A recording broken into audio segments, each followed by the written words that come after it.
the final part, the beret. To get it right, I took the pattern for a paperboy hat, removed the cap and mathed it for 6 petal pieces to the circumference I wanted. I made something that looked like this and I started cutting.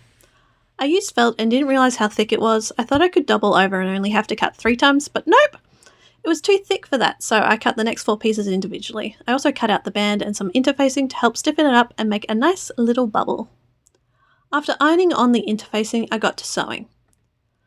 I started by sewing all 6 petal pieces together, which got a little harder as each piece was joined and started rounding back towards me, but I was getting excited as it was already starting to look pretty wicked. I then joined the top together, sewing opposite side to opposite side, hoping to make it nice, even and round.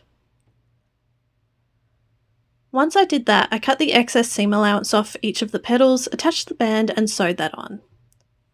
This was the hardest part as the beret was relatively small and I had to make sure the other side didn't get caught up where I was sewing, and I was also now having to work with a fully formed circle and getting it flat for the needle, moving it round in a circular motion.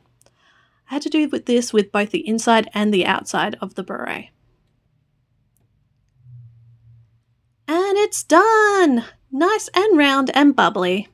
It sits very nicely on my head as well, and it looks pretty heckin' cute if I do say so myself.